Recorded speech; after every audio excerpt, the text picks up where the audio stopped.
सबसे पहले था विखंडन। विखंडन क्या होता है, एक बार हम विखंडन के बारे में जान लेते हैं। अलैंगिक जनन क्या है, ठीक है।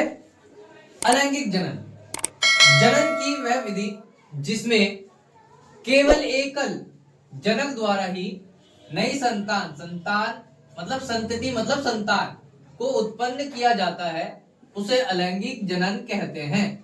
इस प्रकार के जनन में संतान उत्पत्ति के लिए दो जनक हमारे कौन कौन से हैं, नर व मादा, दो जनकों की आवश्यकता नहीं पड़ती है। नहीं पड़ती बेटा, ध्यान देना कि इसमें सिर्फ एकल जनक होता है। सिर्फ एकल जनक मतलब नर या फिर सिर्फ मादा, ठीक है। आगे समझते हैं। अलैंगिक जनन द्वारा उत्पन्न संतान आकार तथा आनुवांशिकता रूप से अपने जनक के समान होता है। इसका मतलब है कि अगर माता ने जन्म दिया है तो वह आकार और आनुवांशिकता में माता के समान होगा, अगर पिता ने जन्म दिया है तो आकार और आनुवांशिकता में उसके पिता के समान होगा। आगे समझेंगे। अलैंगिक जनन में क्या होता है।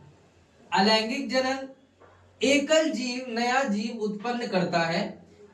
एकल जीव का मतलब क्या होता है बेटा, ध्यान देना। एकल जीव का मतलब मैंने अभी आपको ऊपर बताया कि कोई एक, चाहे वो नर हो चाहे वो मादा हो, दोनों में से कोई एक अपनी संतान की उत्पत्ति करता है, ठीक है। नया जीव पैतृक जीव के समरूप होता है। अब आपके मन में एक डाउट होगा कि पैतृक जीव क्या है। पैतृक जीव का अर्थ होता है जिसने जन्म दिया है। जैसे अगर पिता ने जन्म दिया है तो वह पिता के समरूप होगा, अगर माता ने जन्म दिया है तो वह जीव माता के समरूप होगा। आगे समझेंगे। इस प्रकार का जनन सूक्ष्म जीवों में अधिक पाया जाता है। बच्चों बहुत इंपॉर्टेंट लाइन है, जो आपके अलैंगिक जनन होते हैं वह अधिकतर सूक्ष्म जीवों में पाए जाते हैं। इसी विषय में हम आगे समझते हैं। आगे हमारा टॉपिक है अलैंगिक जनन के प्रकार। बेटा अलैंगिक जनन के प्रकार को समझना। अलैंगिक जनन मुख्यतः सूक्ष्म जीवों जैसे कवक, शैवाल, प्रोटोजोआ और जीवाणुओं तथा पादपों में पाया जाता है, जिसकी मुख्य विधियां निम्नलिखित है। बेटा ध्यान देना, जो हमारा अलैंगिक जनन के प्रकार है वो ज्यादातर सूक्ष्म जीवों में पाया जाता है। और सूक्ष्म जीव में जैसे हमारे कवक, प्रोटोजोआ, शैवाल और जीवाणु ये सब सम्मिलित होते हैं। इनके अलावा पादपों में भी अलैंगिक जनन पाया जाता है। वो कौन सी विधियों में पाया जाता है इस पे हम चर्चा करेंगे। आगे दिया गया है, ये कुछ विधियां हैं जो हमारे लैंगिक जनन में पाया जाता है। इन सबको आपको याद करना होगा, जैसे विखंडन, मुकुलन, बीजाणु निर्माण, खंडन, पुनरुद्भवन और कायिक प्रबंधन। ये सभी विधियों के बारे में हम आगे बात करेंगे। सबसे पहले था विखंडन। विखंडन क्या होता है, एक बार हम विखंडन के बारे में जान लेते हैं।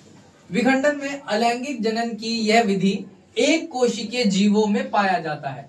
एक कोशिकीय जीव मतलब ऐसे जीव जो एक ही कोशिकाओं से मिलकर बने हैं। जैसे आपने पढ़ा था अमीबा, अमीबा भी एक कोशिकीय जीव होता है। अब हम समझेंगे कि एक कोशिकीय जीव में किस प्रकार के विखंडन होते हैं, क्योंकि विखंडन भी हमारे दो प्रकार के होते हैं बेटा। जैसे पहला द्विविखंडन और उसके बाद होता है बहुविखंडन। पहले हम समझते हैं द्विविखंडन। इस विधि में जनक कोशिका परिपक्व होने पर अपने शरीर को बराबर भागों में बांट लेती है और दोनों भाग नए जीवों को जन्म देते हैं। इसका मतलब यह है कि जब कोई कोशिका परिपक्व होती है मतलब बड़ी हो जाती है, अपने उम्र के अकॉर्डिंग मैच्योर हो जाती है, तब वो खुद को दो बराबर भागों में बांट लेती है। जैसे अमीबा। बच्चों आपको अभी अमीबा का डायग्राम दिख रहा होगा। इस अमीबा के डायग्राम में सबसे पहले आपको ऊपर दिख रहा होगा कोशिका, जिसको हम अमीबा कहते हैं, ठीक है। अब ए को आप देखिए, ए में एक केंद्रक है और कोशिका द्रव्य है। इसी के अकॉर्डिंग आप बी को देखिए, बी में वह कोशिका आगे बढ़ती है और सी में उस कोशिका का केंद्रक दो अलग अलग भागों में बढ़ने के लिए तत्पर होता है, और डी में वह केंद्रक दो अलग अलग भागों में बढ़ जाता है। और लास्ट के फॉर्म में आप देख सकते हैं कि केंद्रक जब अलग अलग हो जाता है तो कोशिका पूर्ण रूप से अलग अलग हो जाती है, जिसे संतति कोशिकाएं कहते हैं। बच्चों, इसे ही अमीबा में द्विखंडन कहते हैं। इसके बाद हम बहुखंडन के बारे में जानते हैं।